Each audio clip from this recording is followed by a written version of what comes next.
So বন্ধুরা, আবার একটি নতুন ভিডিওতে তোমাদের সবাইকে স্বাগত জানাই। তো তোমরা সবাই জানো যে আমরা কিন্তু হরিদ্বারের জন্য বেরিয়ে পড়েছি, আর অনেকটা রাস্তা অতিক্রম করেও চলে এসেছি।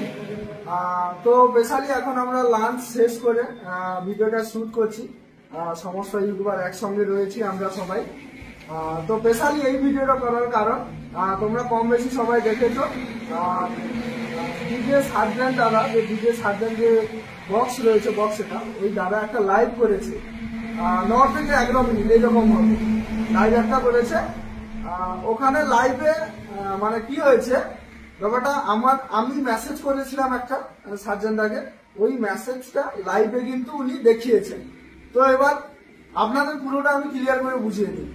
তো আমার সঙ্গে মানে আমি ফার্স্ট যে কম্পিটিশনটা দেখি সার্জেন এবং পাওয়ারে, সেটা হচ্ছে বেলপাহাড়িতে।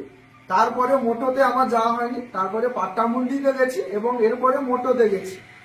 পাট্টামুন্ডিতে যে গিয়েছিলাম ওখানে কিন্তু ওই ফিটের ব্যাপার নিয়ে সার্জেনের সঙ্গে পাওয়ার মিউজিকের একটা বিশাল গন্ডগোল হয়, মানে কন্ট্রোভার্সি হয়। মানে ওখানে তো ঝামেলাটা পুলিশ প্রশাসনের চাপের জন্য কম্পিটিশনটা হলো না, কিন্তু ওখান থেকে কিছু অডিয়েন্সের কন্ট্রোভার্সি হোক কি কমেন্ট নিয়ে কন্ট্রোভার্সি রেডি হয়ে যায়। তাই আমিও কিন্তু ওই কন্ট্রোভার্সির মাধ্যমে জড়িয়ে পড়ি বলতে আমি বিএম রিমিক্সকে নিয়েও ভিডিও করি, আচ্ছা পাওয়ার মিউজিকের মালিক পীযুষ দাকে নিয়েও ভিডিও করি। তো ভিডিও করার পর কি হয়, ভিউ তো আসছে, কিন্তু কি ব্যাপারটা হচ্ছে, যারা অডিয়েন্স রয়েছে, যারা সার্জেনের সাপোর্টার, আমি কি বলছি দেখার দরকার নেই, যারা সার্জেনের সাপোর্টার অলরেডি আমাকে মানে গালি গালাজ করে কমেন্ট বক্স ভরিয়ে দিচ্ছে, ঠিক আছে। তারপর থেকে আমি সিদ্ধান্ত একটা নিলাম যে আমি কোনো কন্ট্রোভার্সিতে জড়াতে চাইনি। ওই পাট্টামুন্ডির পর থেকে আমাকে আর কোথাও একটা ভিডিও আপনারা দেখাতে পারবেন না যে আমি কোনো কন্ট্রোভার্সি করেছি, ঠিক আছে। সেই কারণে যাই হোক, মোটো কম্পিটিশন শেষ হয়েছে, নাড়াদোলাতেও সার্জেন বেজেছে। তারপরে ওখান থেকে আজ আবার হরিদ্বারে আমরা পাওয়ার মিউজিকের সঙ্গে যাচ্ছি। তো আবার কি হয়েছে, সার্জেন দাদা কাল পরশুর মধ্যে একটা লাইভ আপলোড করেছে, মানে লাইভ করেছেন। ওখানে নাকি বলা হয়েছে যে যারা ফালতু ফালতু কমেন্ট করছে যে তারা আমি 2 থেকে 3 লক্ষ টাকা দিচ্ছি, তারা তাদের সেটআপ, কোন সেটআপ নাম ধরে বলেনি, যে তারা সেই সেটআপ নিয়ে আসুক মধ্যপ্রদেশ ভোপাল, ঠিক আছে। কিন্তু এই যে লাইভটা করেছে, এই লাইভটা কিন্তু আমি সম্পূর্ণ দেখিনি, আমার মিস্টেক হয়ে গেছে, দেখিনি। কিন্তু আমি শুনে বা কমেন্টে শুনে আমার এটা মনে হয়েছে, অনেক পাবলিকের কমেন্ট আছে যে দাদা সার্জেন দাদা পাওয়ার মিউজিকে ওপেন চ্যালেঞ্জ দিয়েছে, ঠিক আছে।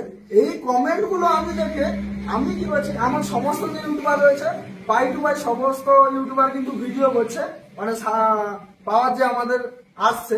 তো ওই রিসেন্ট এই ভিডিওটার আগের ভিডিওতে ওখানে কিন্তু আমার একটা ভয়েস বেরিয়ে যায় ভুলে, মানে আমি ওই লাইভটা দেখিনি বলে আমি বলে দিই যে সার্জেন দাদা পাওয়ার মিউজিকের নাম ধরে চ্যালেঞ্জ করেছে 2 থেকে 3 লক্ষ টাকা দিতে, ওটা আমি হিন্দিতে বলেছিলাম, চ্যালেঞ্জ করেছে। যার কারণে ওই কথাটা আমি প্রথম কথাটা মাইন্ড করেছি, যখন ভিডিওটা আপলোড হওয়ার পর আমি পুরো ভিডিওটা দেখি, তখন কোনো ইউটিউবার কিন্তু বলেনি যে সার্জেন দাদা ডাইরেক্ট পাওয়ারকে চ্যালেঞ্জ করেছে, ঠিক আছে। তার জন্য শুধু আমার বলা হয়েছে, আমি বলেছি বলে আমি ব্যক্তিগতভাবে আমার ভিডিওটা পুরোটাই ডিলিট করে দিয়েছি, কারণ আমি আগেই বলছি কন্ট্রোভার্সি চাই না, কারণ অনেক গালি গালাজ খেতে হয়। যার কারণে আমি ভিডিওটা ডিলিট করেছি।